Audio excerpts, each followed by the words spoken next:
Hey there. So welcome to my channel, in case you're watching this through a feed or something. But I've basically been recording my journey through major depressive disorder. I started this channel and these videos talking about ketamine and going through the process because it was very different and unique for me. I've never done or experienced anything like that before. And I wanted to capture my journey, not just for myself, but also for anybody else who was going through or potentially looking at ketamine treatments. For me, I was diagnosed with major depressive disorder. And that was just a couple months ago. I've been diagnosed in the past, probably year and a half or so, with depression. But I just thought it was all situational. I still kind of think it is, but decided to give ketamine a try because my body really doesn't like medication at all. It's just not, I don't do well with it, or it doesn't do well inside of me. So tried a couple things, gave ketamine a shot, and now here I am. It's been about 3 weeks since my last treatment. I've recorded probably 3-4 videos in the last week or so, but I haven't put any of them up because they were depressing. They were actually super depressive, and I'm feeling better right now, but I literally recorded a video to put up this morning, and it was awful. I'm just a mess. And I do think that most of it's situational, but the reason I'm making this video right now to post is more to talk about just depression, anxiety, whatever else. Like, I do think that I know ketamine made a difference in some areas in my brain, with a couple of things for sure. It's hard to say whether or not, it's hard for me to, like, I guess, really see the major impact it might have had if it weren't for my life situations that I'm going through right now. But I do know, like, there were some things that literally happened. I made other videos about it, and it was just like no other explanation for it. So I do think it's worth looking into and checking out.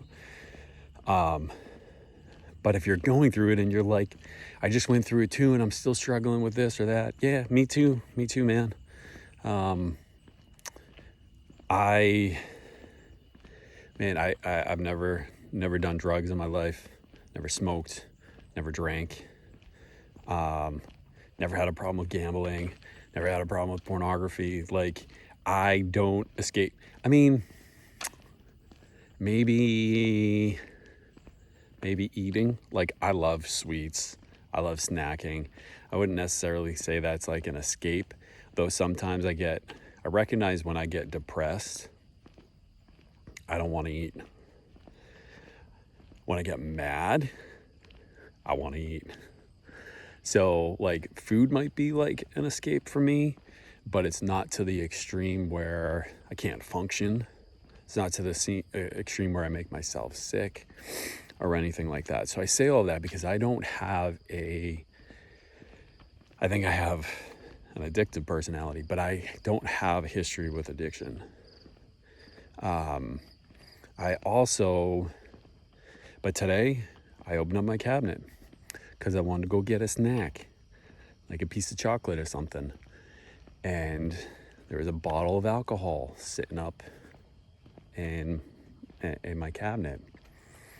And you're like, dude, why do you have alcohol if you don't drink, if you've never drank? Well, I do have people that come over to my house. I have a couple guy friends I see that maybe come over every couple of months. During the winter, they'll be over here every single month. When soccer starts, it'll be once, maybe twice a month. And they partake in libations. I like that word. And so it's there for them. Last year, I mean, they would just leave beer over and then 2 weeks later finish it off, you know. They don't drink to get drunk, but they like to have. So whatever, this is, I don't even know, gin, rum. I don't know, because I'm not like a alcohol guy. So I don't know what it is. But I looked at it and I really considered having a drink. I've never done this stuff, but I do understand why people do it. I do understand why people escape. And I guess I'm thankful that I've never had that, but I say that because that's a low that I hit was today. And as soon as it hit me, I got on a meeting. So my addiction, sadly, is relationships. I need validation from pretty women. I need somebody to tell me that I'm doing a good job. I need, there's a big part of me that really wants companionship. I have another video about this, but like the internal need for it, I think is really deep. And that's what I'm struggling with right now is my wife moved out 4 months ago. Sheesh. And it's like, it is, I'm feeling it. I'm starting to feel it right now. So I hit a low point today. So I jumped on a codependency anonymous meeting, and it was actually my second one for today because I realized earlier today I needed it. So I joined one, it was okay. I joined the second one, and it was better. But I also messaged one of my counselors to see if I could get on with her, and I did. And I had a full-on counseling session, and then I didn't leave my computer chair, and I fell asleep for like 45 minutes. I was just exhausted because we did a lot of work, and that it was a short session too. Whatever, it doesn't matter. We did a lot of work. I took a nap. I woke up, and I feel better. Sleep sucks for me. I probably got like 6 hours of sleep last night or something, but woke up 4 o'clock, whatever, it doesn't matter. I'm not sleeping well. And I've got good sleep time routines. Like I started this moon brew stuff. I've been trying to read more, and that helps me fall asleep. I didn't do it last night, but I've been trying to take more baths, which may be weird for a guy, but there's supposed to be something about like getting your body submersed in water that is supposed to be relaxing. And I use Epsom salts for the magnesium that's also supposed to help you relax, and it ain't working. I'm trying. I also started working out. I go on walks all the time, but I actually started working out, getting my heart rate up, like getting the sweat on, like I can feel it. Don't matter. So I say, so I'm going to meetings. I'm going to counseling. I'm in a men's group up in my church. I talk to friends almost daily, family almost daily. Like I'm always trying to connect with people. I went and helped one of my friends today. He had a water leak in his house that leaked all the way down from his second story all the way down to his basement. He's ripping stuff out, whatever. I went over there to help him today for about an hour. In between some of his appointments, I went over to help my mom.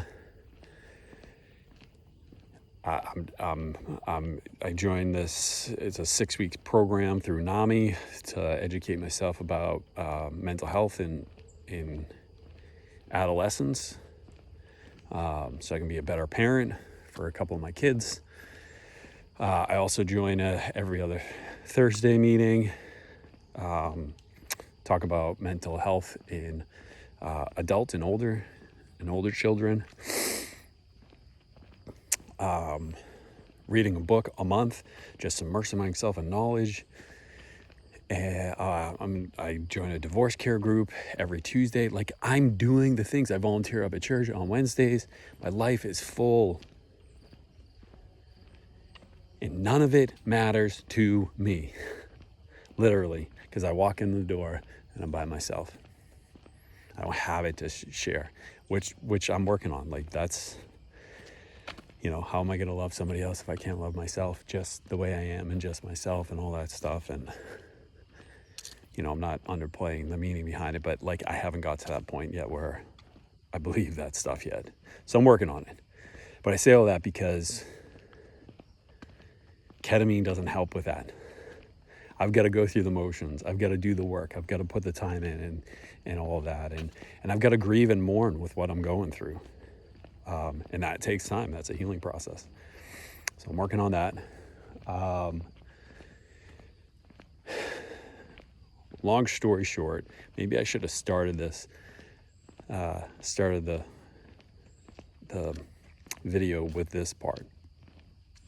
If you're struggling with something like I am, you got to put in the work. You got to put in the time. You're going to have moments of low. Hopefully you don't. Pray that you don't. But if you do, you have people that are there to support you. There's always somebody there. Always. You don't have to do it alone. I've got, let's see, 1, 2, 3, 6, 11 people just that I can think of off the top of my head, not including counselors, not including Codependency Anonymous meetings. 11 people off the top of my head that I can call. 12. I just go through the list like when I need to, but there are times when I'm just like, everybody's sick of hearing me. Everybody's sick of hearing from me. Everybody's sick of hearing about what I'm going through. That's not true.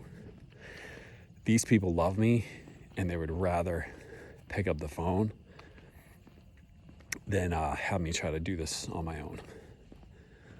So you've got people out there too. And even if you don't have 12 people and you've got 2, there's 800 numbers. There's 3-digit numbers. I'm in New Hampshire. There's 211, I think. 411, not 411. 611, 211, 911. I don't know if 811's a thing, but it sounds like it is. There's numbers that you can call, pick up the phone, and just let it go. Put it on somebody else. They're going to be able to take it. Like this video. Send me a comment. I'll call you. I'm good with that. You don't have to do this alone. You've got tools and resources just like I do. And then put the work in and take a nap, and you're going to feel so much better because naps are good. But if you are considering ketamine, do it. It's worth the investment. It's worth the time. It's worth the energy. It does have effects. It will help long term. If you've done it and you're like, it doesn't work, okay, well, what's next then? I ain't giving up.